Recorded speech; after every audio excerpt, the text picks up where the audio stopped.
अस्सलाम वालेकुम students and welcome to the free online classes of economics. आज हम मॉनेटरी पॉलिसी के बारे में स्टडी करेंगे। मॉनेटरी पॉलिसी का बेसिक ऑब्जेक्टिव जो है that is to control the money supply and by controlling the money supply in the economy to attain the economic stabilization. Economic stabilization, ठीक है। जिस तरह से हमने प्रीवियस लेक्चर में फिस्कल पॉलिसी को स्टडी किया था कि फिस्कल पॉलिसी किस तरह से अपने इंस्ट्रूमेंट्स को इस्तेमाल करते हुए अपना ये जो इकोनॉमिक स्टेबिलिटी का जो टारगेट है वो कैसे अचीव करती है, बिल्कुल इसी तरह से मॉनेटरी पॉलिसी जो है एक ऐसी पॉलिसी है जो अपने पर्टिकुलर इंस्ट्रूमेंट्स को यूज करते हुए मनी सप्लाई को कंट्रोल करती है ताकि इकोनॉमी के अंदर कोई डिसइक्विलिब्रियम जो है वो क्रिएट ना हो।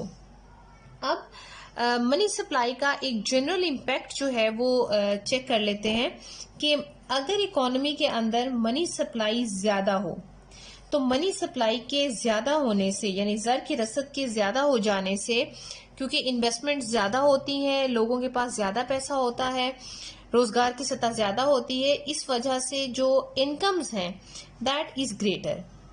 ठीक है, जब इकोनॉमी के अंदर ज़र की रसद ज्यादा होती है तो इनकम ज्यादा होती है। जब इनकम ज्यादा होती है तो डिमांड फॉर गुड्स ज्यादा होने से जो प्राइसेस हैं वो इंक्रीज होती हैं। यानी in short we can say कि with the increase in the money supply in the economy there is inflation persist in the economy. ठीक है, इसी तरह से अगर ज़र की रसद जो है वो कम होती है तो ज़र की रसद कम होने से आमदनियां कम होती हैं और इकोनॉमी के अंदर डिफ्लेशन होता है, यानी तफरीते ज़र होता है।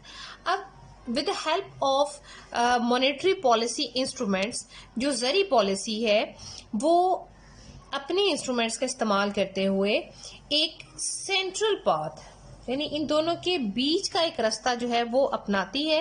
That path is called economic stabilization. यानी इकोनॉमी के अंदर अफराते ज़र और तफरीते ज़र को कंट्रोल करते हुए एक नॉर्मल ग्रोथ पाथ अटेन करना, that is the basic objective of monetary policy.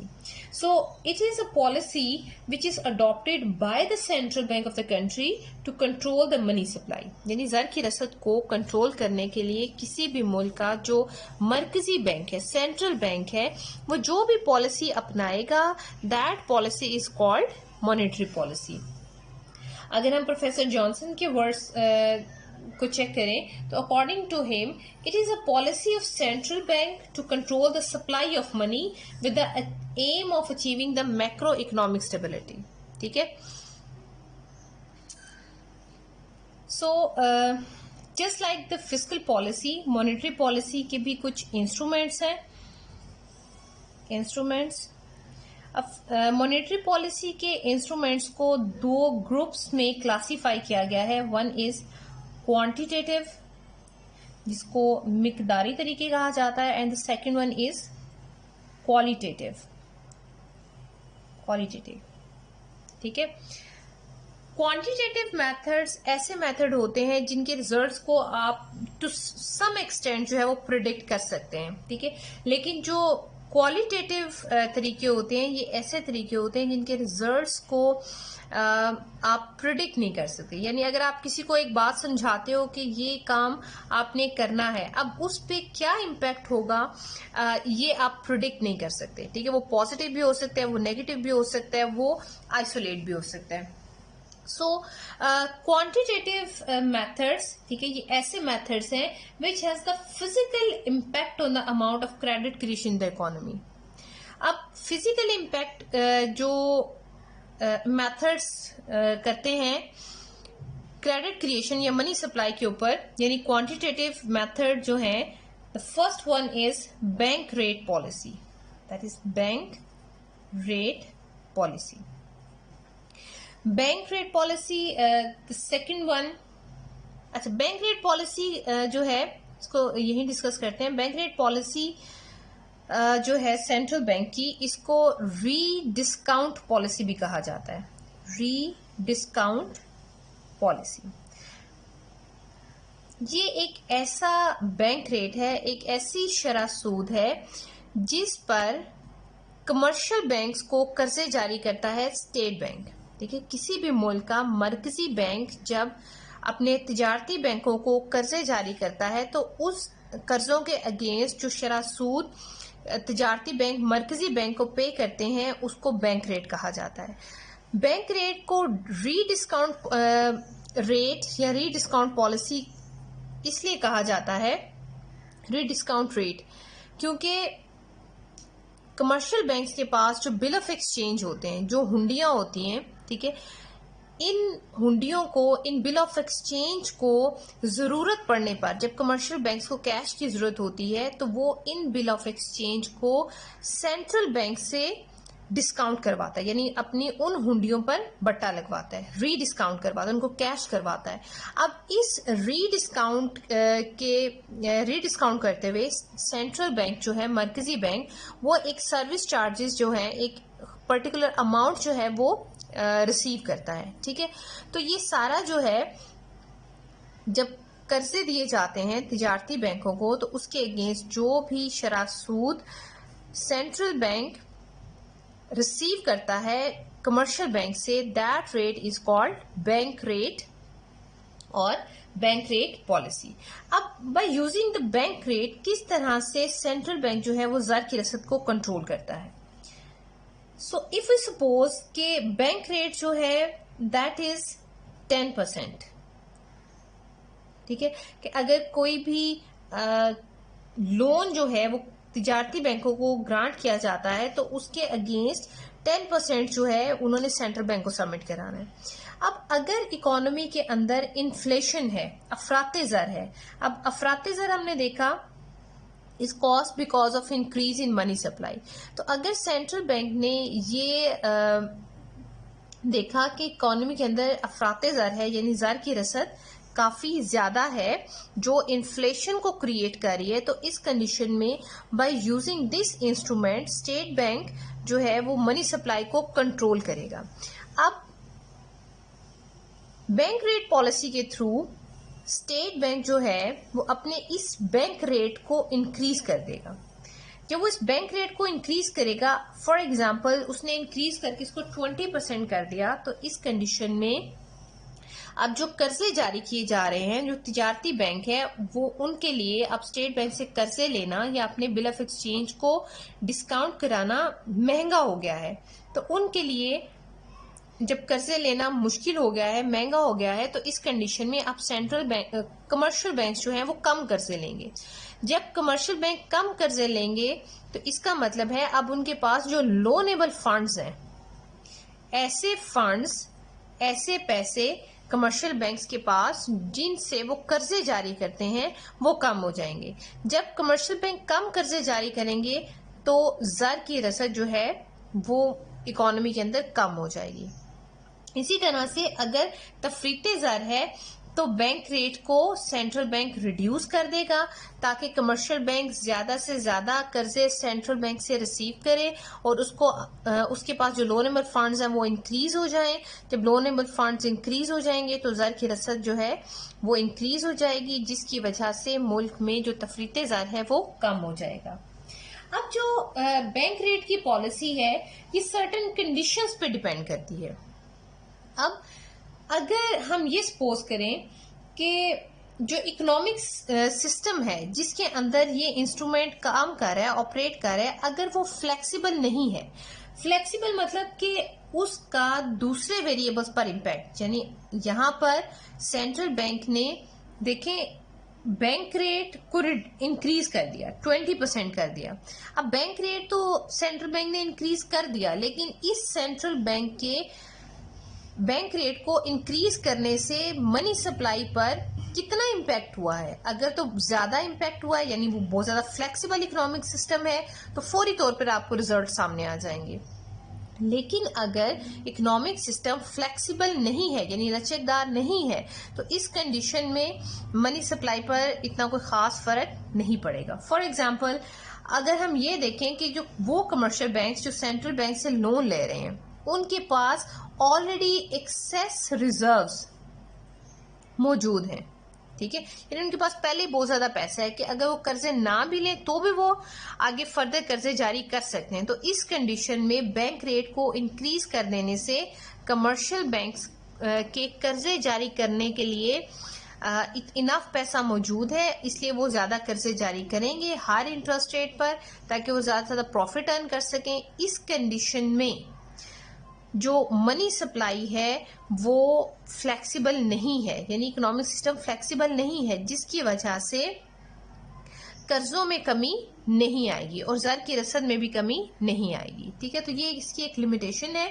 कि जितना ज़्यादा फ्लेक्सिबल सिस्टम होगा उतने ज़्यादा आपके रिजल्ट्स जो हैं वो एनलार्ज होंगे और फौरी तौर पर होंगे। अगर इकोनॉमिक सिस्टम फ्लेक्सिबल नहीं है तो रिजल्ट्स जो हैं वो उस तरह से आपके सामने नहीं आएंगे जैसे आपने उनको प्रिडिक्ट किया था।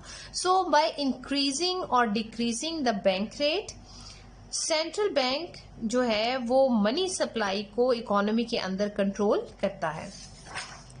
जो second instrument that is open market operation. अब ओपन मार्केट ऑपरेशन क्या है? दिस इज द इंस्ट्रूमेंट और method in which central bank, जो मरकजी बैंक है, वो सिक्योरिटीज की खरीदो फरोख्त करता है इन मनी मार्केट। अब मनी मार्केट में because we are studying the monetary policy, तो मनी मार्केट में हम बैंक्स को लेंगे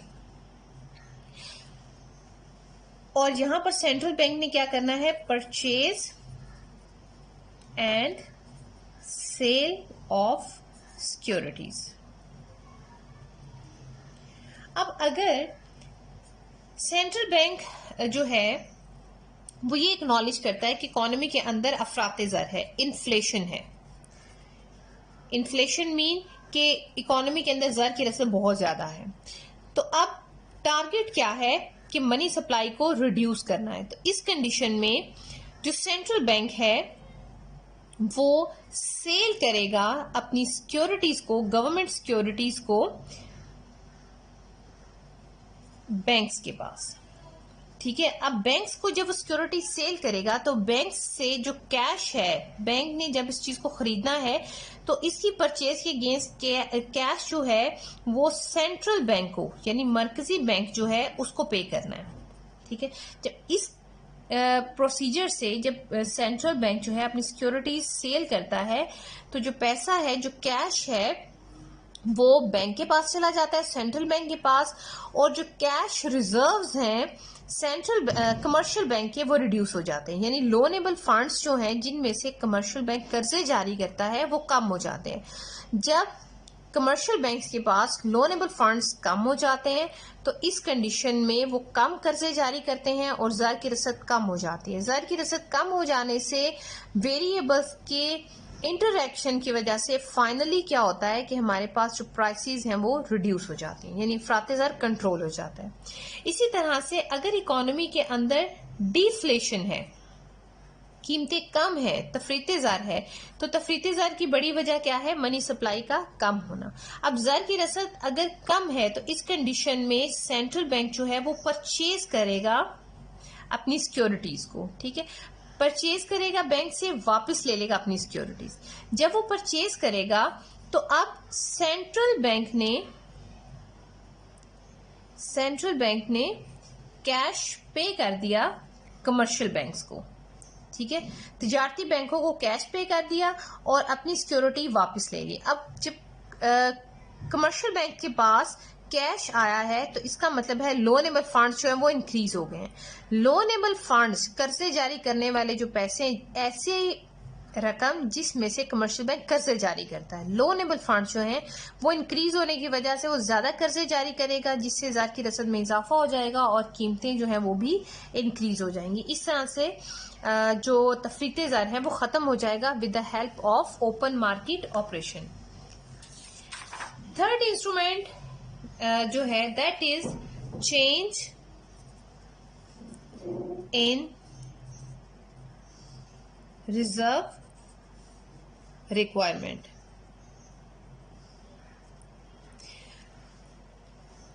क्योंकि कमर्शियल बैंक जो हैं वो स्टेट बैंक के पास रजिस्टर्ड होते हैं, these are the registered bank. अब इनकी रजिस्ट्रेशन की रिक्वायरमेंट्स, जो टर्म्स एंड कंडीशंस होती हैं, उसमें एक चीज होती है रिजर्व रिक्वायरमेंट।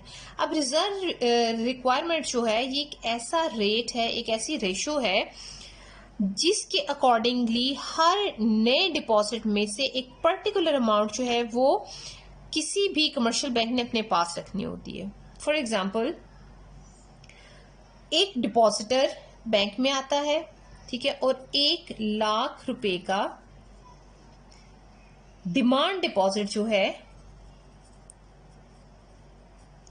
वो बैंक को हासिल होता है, तलबी अमानत, ठीक है। ये ऐसा डिपॉजिट है जिसमें डिपॉजिटर किसी भी वक्त जो है वो बैंक से कैश निकलवा सकता है। अब बैंक जो है वो अगर ये सारे का सारा डिपॉजिट लोन ग्रांट कर देता है, यानी कर्जा जारी कर देता है, तो इस कंडीशन में जब वो डिपॉजिटर बैंक के पास आएगा तो बैंक उसको कहां से पेमेंट करेगा? तो इस मुश्किल से बचने के लिए बैंक सेंट्रल बैंक की पॉलिसी को फॉलो करते हुए एक खास शरह जो है, एक खास percentage of that new deposit जो है वो अपने पास महफूज रखता है। फर्ज करते हैं कि ये है 30%, जो रिजर्व रेशो है, रिजर्व रिक्वायरमेंट है वो है 30%, ठीक है। तो इसका मतलब है इस 1,00,000 में से वो 30,000 जो है वो अपने पास रिजर्व रख लेगा और 70% यानी 70,000 जो है वो लोन जारी कर देगा, कर्जा जारी कर देगा। अब अगर ऐसा हो कि सेंट्रल बैंक यहां पर एक्नॉलेज कर ले कि there is inflation in the economy, यानी जर की रसद ज्यादा है, तो अब सेंट्रल बैंक ने इन्फ्लेशन को कंट्रोल करना है। इसके लिए सेंट्रल बैंक कमर्शियल बैंक्स की रिजर्व रिक्वायरमेंट को बढ़ा देता है, यानी इस 30% को इंक्रीज करके 40% कर देता है। तो इस कंडीशन में अब हर इनिशियल डिपॉजिट, हर न्यू डिपॉजिट में से 40% यानी 40,000 तो जो कमर्शियल बैंक है वो अपने पास रखेंगे और 60,000 जो है वो कर्जे जारी कर देंगे।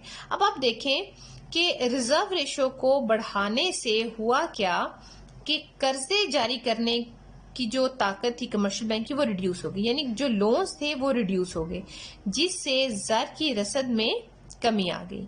अब ज़र की रसद में कमी आ जाने से जो प्राइसेस हैं वो भी रिड्यूस कर जाएंगी, जिससे जो इन्फ्लेशन है वो कंट्रोल हो जाएगा। इसी तरह से अगर तफरीते ज़र है तो ये रिजर्व रेशियो 30% से कम करके 20% कर दी जाएगी। जब 20% की जाएगी तो इस कंडीशन में अब पहले 30,000 से इनकी 40,000 हुए थे, अब वो 30,000 से 20, यानी अब वो 20,000 अपने पास रखेगा और 80,000 जो है वो लोन ग्रांट कर देगा। इस कंडीशन में अब पहले से ज्यादा कर्जे जारी किए जा रहे हैं, ज़र की रसद में इजाफा हो जाएगा और कीमतों में इजाफा हो जाएगा। इस तरह से तफरीते ज़र जो है वो खत्म हो जाएगा। Next one is change in reserve ratio. जिस तरह से हमने कहा कि कमर्शियल बैंक्स जो हैं वो स्टेट बैंक के पास रजिस्टर्ड हैं और वो स्टेट बैंक की पॉलिसी को फॉलो करना उन पर लाजिम है, अदरवाइज उनकी रजिस्ट्रेशन जो है वो खत्म हो जाती है। बिल्कुल उसी पॉलिसी का एक जुज ये है कि कमर्शियल बैंक्स के पास, तिजारती बैंकों के पास जब कोई इनिशियल डिपॉजिट आता है तो इस डिपॉजिट की एक खास शरह जो है वो कमर्शियल बैंक्स ने स्टेट बैंक ऑफ पाकिस्तान को सबमिट करानी होती है। For example, that reserve ratio is 5%। तो इस 1,00,000 में से 5% यानी दैट इज 5,000। तो ये 5,000 जो है वो कमर्शियल बैंक ने पहले स्टेट बैंक को पे करना है, उसके बाद इसके पास रह गए 95,000। अब इस 95,000 का 30% वो अपने पास रिजर्व रखेगा और 70% जो है वो लोन जारी कर देगा, ठीक है। इसी तरह से अगर हम ये सपोज करें कि स्टेट बैंक ने एक्नॉलेज किया जी इकोनॉमी के अंदर इन्फ्लेशन है, तो वो इस रिजर्व रेशो को बढ़ा देगा, दैट इज 10%। अब इस न्यू डिपॉजिट में से 10,000 जो है वो कमर्शियल बैंक यानी तिजारती बैंक मरकजी बैंक के पास जमा करवाएगा और जो रेस्ट ऑफ द अमाउंट है यानी 90,000 इसका 30% अपने पास रखेगा और 70% जो है वो लोन जारी कर देगा। अब देखें कि पहले जो 70% है 90,000 का, वो डेफिनेटली 95,000 के 70% से कम है। तो इस तरह से इकोनॉमी के अंदर कम कर्जे जारी किए जाएंगे और ज़र की रसद कम हो जाएगी, जिससे अफराते ज़र जो है वो रिड्यूस हो जाएगा, यानी कंट्रोल हो जाएगा।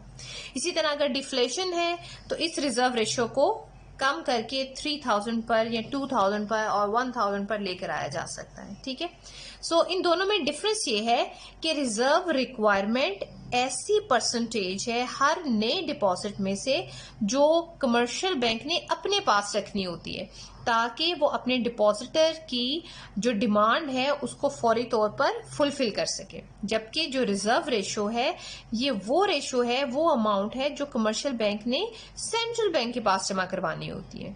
ठीक है, अब सेंट्रल बैंक जो है वो इन दोनों रिक्वायरमेंट्स में से को चेंज करके मनी सप्लाई को इकोनॉमी में कंट्रोल करता है।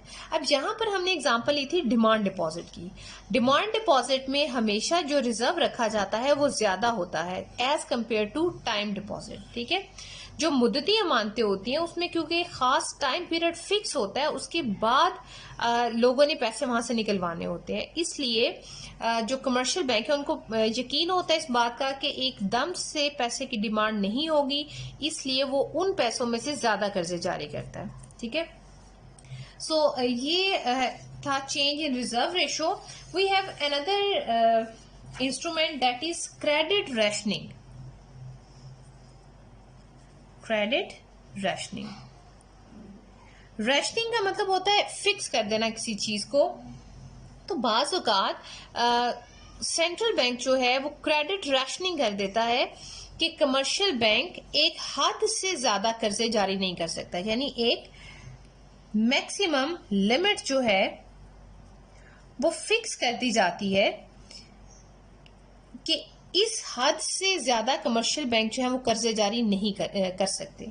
अगर इकोनॉमी के अंदर इन्फ्लेशन है, मतलब जर की रसद बहुत ज्यादा है, तो इस कंडीशन में हमने जर की रसद को कंट्रोल करना है। तो इस तरह से अब मैक्सिमम लिमिट को इस तरह से चेंज किया जाता है कि कमर्शियल बैंक की कर्जे जारी करने की ताकत पहले से कम हो जाए। यानी अगर ये 50 मिलियन था, यानी अगर कमर्शियल बैंक 50 मिलियन के कर्जे जारी कर सकता है, तो अब जर की रसद को कंट्रोल करना है तो हम 50 मिलियन की बजाय क्या करेंगे कि कमर्शियल बैंक सिर्फ 40 मिलियन के कर्जे जारी कर सकता है। अब इस तरह से अगर तो आपका इकोनॉमिक सिस्टम फ्लेक्सिबल है तो 10 मिलियन की मनी सप्लाई रिड्यूस हो जाएगी, जिससे कीमतें कम हो जाएंगी और अफराते ज़र कंट्रोल हो जाएगा। इसी तरह से अगर डिफ्लेशन है तो इस 50 मिलियन को इंक्रीज कर 60 मिलियन किया जा सकता है, जिससे 10 मिलियन की मनी सप्लाई में इजाफा हो जाता है और जो ज़र की रसद है इकोनॉमी में वो ज्यादा हो जाती है, जिसकी वजह से जो तफरीते ज़र है वो कंट्रोल हो जाता है। Next is marginal requirement. अब मार्जिनल रिक्वायरमेंट क्या है? That is mortgage limit. जो चीजें रहन रखवाई जाती हैं उसको मॉर्टगेज कहा जाता है। Margin means the difference between the amount of loan and the value of the security. अगर आपने बैंक को एक सिक्योरिटी दी है कि आप मुझे इतना कर्जा जारी कर दे, उसके अगेंस्ट आप ये सिक्योरिटी रख लें। फॉर एग्जांपल आपके पास एक प्लॉट है, आपने बैंक को उस प्लॉट के कागज जो है वो जमा करवा दिए एज अ सिक्योरिटी, ताकि अगर आप विद इन टाइम जो है वो कर्जे वापस नहीं करते तो बैंक जो है वो लायबल होता है कि वो सिक्योरिटी को जो आपने बैंक को जमा करवाई है उसको सेल करके अपना कर्जा जो है वो वापस ले ले। अब मार्जिन जो है वो डिफरेंस है between amount of loan and the value of security. ठीक है, the minimum margin requirement on the security में बी रिलैक्स्ड। ठीक है, कि अगर आपको फर्ज करते हैं कि 1 लाख का कर्जा चाहिए, तो बैंक कहता है जी 1 लाख अगर आपको कर्जा चाहिए तो आपने 1.5 लाख की सिक्योरिटी जो है वो बैंक को देनी है, या 1.5 लाख की सिक्योरिटी के अगेंस्ट बैंक जो है वो 1 लाख जो है वो कर्जा दे रहा है।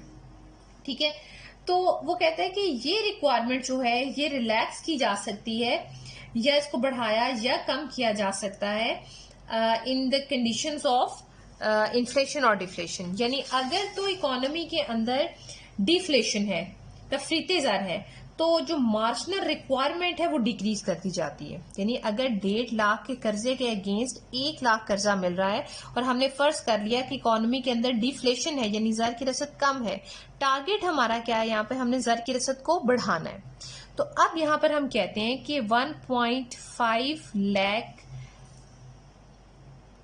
की सिक्योरिटी के अगेंस्ट आपको 2 लाख कर्जा दिया जा रहा है, ठीक है, या 1.2 लाख जो है वो कर्जा दिया जा रहा है।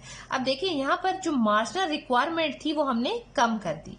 ड्यूरिंग डिफ्लेशन हमने मार्जिनल रिक्वायरमेंट कम कर दी। अब इसको इस तरह से भी लिख सकते हैं कि अगर आपको 1 लाख का कर्जा चाहिए, पहले आप 1.5 लाख की सिक्योरिटी दे रहे थे, अब आप 5.3 लाख की सिक्योरिटी दे रहे हैं, यानी सिक्योरिटी जो आप दे रहे हैं बैंक को अब वो पहले से कम है, यानी जो मार्जिनल रिक्वायरमेंट है दैट इज डिक्रीज्ड। अब यहाँ पर मनी सप्लाई इंक्रीज हो जाएगी। अब पहले वो लोग जिनके पास 1.5 लाख नहीं थे वो कर्जा नहीं ले सकते थे। अब मार्जिनल रिक्वायरमेंट कम हो जाने से अब जिनके पास 1.3 लाख है वो अब कर्जा हासिल कर सकते हैं। इस तरह से अब ज्यादा लोग पहले से कर्जा हासिल कर सकते हैं, जिसकी वजह से मनी सप्लाई इकोनॉमी में इंक्रीज हो जाएगी, क्योंकि अब ज्यादा लोग कर्जे ले रहे हैं तो ज्यादा लोगों के पास पैसा है, ज्यादा लोगों के पास पैसा है तो इनकम्स भी ज्यादा होंगी, इन्वेस्टमेंट भी ज्यादा होगी, एम्प्लॉयमेंट भी ज्यादा होगी, डिमांड फॉर गुड्स भी ज्यादा होंगी और इकोनॉमी में डिमांड इंक्रीज करने से प्राइसेस भी ज्यादा हो जाएंगी। तो इस तरह से ड्यूरिंग डिप्रेशन और डिफ्लेशन जो है वो मार्जिनल रिक्वायरमेंट को रिड्यूस कर दिया जाता है, जबकि अगर इकोनॉमी के अंदर इन्फ्लेशन है तो मार्जिनल रिक्वायरमेंट को बढ़ा दिया जाता है, ठीक है, ताकि हम जो इन्फ्लेशन और डिफ्लेशन है इसको कंट्रोल कर सकें। तो ये थे क्रेडिट क्रिएशन को कंट्रोल करने के लिए क्वांटिटेटिव मेथड। अगर हम क्वालिटेटिव मेथड्स को देखें, जो सेकंड ग्रुप है हमारा, सो क्वालिटेटिव मेथड्स। अब क्वालिटेटिव मेथड में सबसे पहले आता है moral persuasion. Moral persuasion is basically the moral request, ठीक है, कि जैसे आप रिक्वेस्ट करते हैं मॉरली किसी से कि भाई ये काम ना करें, ठीक है। इसी तरह से सेंट्रल बैंक जो है वो इस मेथड के अकॉर्डिंगली कमर्शियल बैंक्स को एक मॉरल रिक्वेस्ट करता है कि जो कर्जे जारी किए जा रहे हैं वो कम किए जाएं और अनप्रोडक्टिव कामों के लिए, स्पेकुलेटिव कामों के लिए कर्जे जारी ना किए जाएं। इसी तरह से कंज्यूमर क्रेडिट कंट्रोल। अब कंज्यूमर क्रेडिट कंट्रोल क्या है कि यहां पर सेंट्रल बैंक जो है वो कमर्शियल बैंक्स को ये कहता है कि जो कर्जे एडवांस किए जा रहे हैं, यानी जो कर्जे जारी किए जा रहे हैं वो किसी प्रोडक्टिव काम के लिए हो, सिर्फ कंजम्पशन या कंज्यूमर ड्यूरेबल्स खरीदने के लिए कर्जे जारी ना किए जाए, यानी अशिया ताइशात खरीदने के लिए या किसी गैर जरूरी काम के लिए, जैसे लोग अक्सर शादी ब्याह में बहुत ज्यादा कर्जे हासिल कर लेते हैं, ठीक है, तो इस तरह के कामों के लिए कर्जे जारी ना किए जाएं इन द इन्फ्लेशन, ठीक है। अगर डिफ्लेशन है तो डेफिनेटली हमने ज़र की रसद को बढ़ाना है, तो इसलिए हम कर्जे जारी कर सकते हैं। इसी तरह से डायरेक्ट एक्शन। अब डायरेक्ट एक्शन क्या है कि क्योंकि सारे के सारे बैंक्स जो हैं वो कमर्शियल बैंक के पास रजिस्टर्ड होते हैं, सारे कमर्शियल बैंक्स जो हैं वो सेंट्रल बैंक के पास रजिस्टर्ड होते हैं, तो यहाँ पर सेंट्रल बैंक अपने कमर्शियल बैंक से ये रिक्वेस्ट करता है कि प्लीज फॉलो द पॉलिसी। अगर आप पॉलिसी को या सेंट्रल बैंक के इंस्ट्रक्शंस को फॉलो नहीं करेंगे तो एक डायरेक्ट एक्शन होगा, और वो डायरेक्ट एक्शन क्या है, उसको रजिस्ट्रेशन उसकी खत्म कर दी जाएगी, यानी सेंट्रल बैंक कमर्शियल बैंक्स को कर्जे देने से या बिल ऑफ एक्सचेंज को डिस्काउंट करने से रिफ्यूज कर देता है और उसको अपनी लिस्ट में से निकाल देता है, ठीक है। So that is direct action. And the last one is publicity. Publicity, आपने अक्सर टीवी पे कमर्शियल्स देखे होंगे, सेविंग्स को प्रमोट किया जाता है। जब इन्फ्लेशन होता है इकोनॉमी के अंदर तो डिफरेंट जो पब्लिसिटी है about the savings, about the holding of money जो है उसको प्रमोट किया जाता है ताकि आप फ्यूचर को सेव कर सके। इसी तरह से अगर इकोनॉमी में डिफ्लेशन है तो स्पेंडिंग्स को प्रमोट किया जाता है कि आप ज्यादा पैसे खर्च करें ताकि जो इकोनॉमी में रिक्वायर्ड मनी सप्लाई है उसको बढ़ाया जा सके। ठीक है, तो with the help of these 4 qualitative method commercial bank जो है, सॉरी सेंट्रल बैंक जो है वो मनी सप्लाई को कंट्रोल करने की कोशिश करता है। So these are the instruments जिसको हमने देखा कि इन्फ्लेशन और डिफ्लेशन में किस तरह से मूव करते हैं, उनकी डायरेक्शन क्या होती है और उसका इंटरैक्शन या उसका इम्पैक्ट मनी सप्लाई पर क्या होता है। So with the help of these instruments किसी भी कंट्री का जो सेंट्रल बैंक है वो इन इंस्ट्रूमेंट को इस्तेमाल करते हुए इकोनॉमी को इकोनॉमिक स्टेबलाइजेशन की तरफ लेकर जाता है, यानी इन्फ्लेशन और डिफ्लेशन को कंट्रोल करते हुए इकोनॉमी को एक नॉर्मल ग्रोथ पाथ पर लेकर आता है ताकि इकोनॉमी में रैपिड फ्लक्चुएशंस जो हैं, अनसर्टन कंडीशंस जो हैं वो जनरेट ना हो। So that is the monetary policy, एक ऐसी पॉलिसी जो सेंट्रल बैंक बनाता है और उस पॉलिसी का ऑब्जेक्टिव ज़र की रसद को कंट्रोल करना होता है। So that is the monetary policy. I hope that you understand well. Thank you so much.